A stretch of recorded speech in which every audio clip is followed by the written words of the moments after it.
शिवम, अ, हमने पूर्णिया पे बहुत सारी बात की और पूर्णिया के प्रॉपर कई सीटों पर बात किया।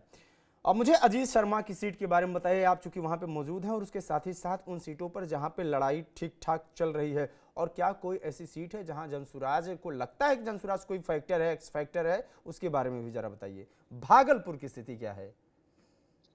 देखिए अंकित जी, भागलपुर में 4 ऐसी सीट है जहां पर लोगों की नजर जिस सीट पर टिकी हुई है वो सीट है भागलपुर, कहलगांव और उसके बाद गोपालपुर, गोपाल मंडल की वजह से, और उसके अलावा जो है एक सीट है वो है बिहपुर की सीट। ये 4 सीटों पर है। खास करके भागलपुर की बात करें तो भागलपुर में अजीत शर्मा तो लगातार 3 बार से सिटिंग हम्म। विधायक हैं यहाँ पर। और उनके जो सामने जो है भाजपा से प्रत्याशी रोहित पांडे को बनाया गया। रोहित पांडे को 2020 में भी मौका दिया गया था। बेहद ही कम अंतराल से जो है वो हारे थे, लगभग 800 से 900 वोट का ही अंतर था दोनों के बीच में। और इस बार जन सुराज ने भी अपना उम्मीदवार उतारा है, वो है अभयकांत झा, जो आपको अभी स्क्रीन पर भी नजर आ रहे हैं। अभयकांत झा जो है एक वकील है, सीनियर वकील है, और उनको जनसुराज ने चुनावी मैदान में उतारा है। अब जनसुराज की स्थिति इस वजह से भी भागलपुर में मजबूत नहीं है क्योंकि जनसुराज ने टिकट देने के समय ही अपने पार्टी के उम्मीदवार का नाम बदल दिया था। जिस तरह से एक डॉक्टर है विकास पांडे, जो पिछले 6 महीने से जो है भागलपुर में एक्टिव नजर आ रहे थे, और लोगों का भी मानना था कि इन्हें भागलपुर से जनसुराज का उम्मीदवार प्रशांत किशोर बनाएंगे।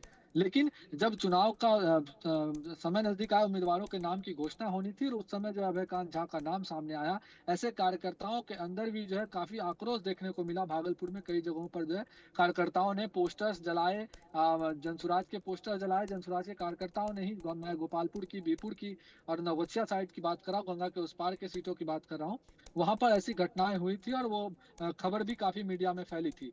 ऐसे में साफ तौर पर भागलपुर में नाराजगी जनसुराज के कार्यकर्ताओं के अंदर है।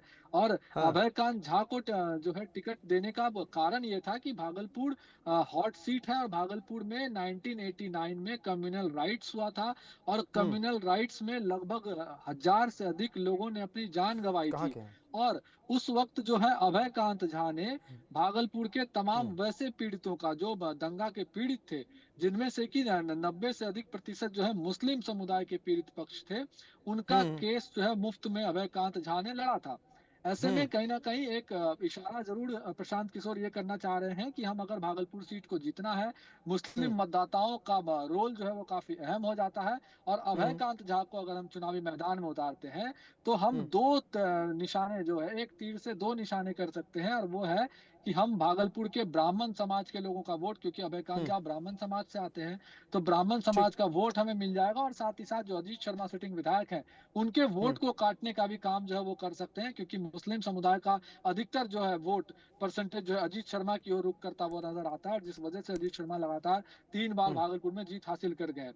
लेकिन हम्म। भाजपा जो है, उसी बीच भाजपा रोहित हम्म। पांडे किसी तरह से कोई कोर कसर जो है नहीं छोड़ना चाहती है। इस वजह से तमाम जो स्टार प्रचारक हैं वो भागलपुर पहुंचते हैं, और प्रधानमंत्री नरेंद्र मोदी भी खुद जो है वो जनसभा करके भागलपुर से गए थे और एनडीए के प्रत्याशी हम्म। के पक्ष में वोट की अपील की थी। ऐसे में टक्कर जरूर है।